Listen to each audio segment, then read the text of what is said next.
Yan, magandang araw po sa inyo mga boss. Ayan sa Poblacion East, Antig na sa Tarlac project. 3 bedrooms bungalow residence. So ganyan po yung maging itsura niya. So update po tayo rito.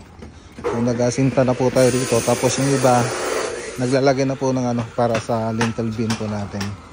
Ayan, nakaporma na po siya. So malapit na po tayo magbuhos para sa lintel beam.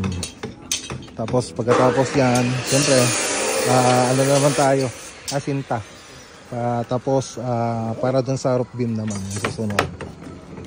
So yung papansin nyo po rito, naka-plus po yung mga column niya, mga poste niya. Ayan, naka-plus po siya dito sa bahay.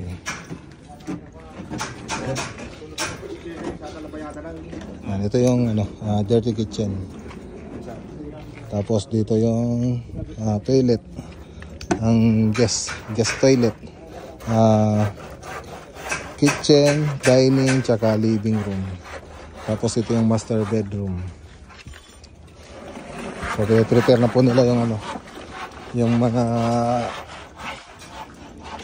forma para sa beam natin. Ito yung master bedroom mga boss.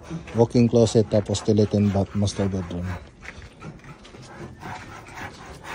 Okay, i-update ko lang po kayo sa susunod na punta natin dito. So yan, na to.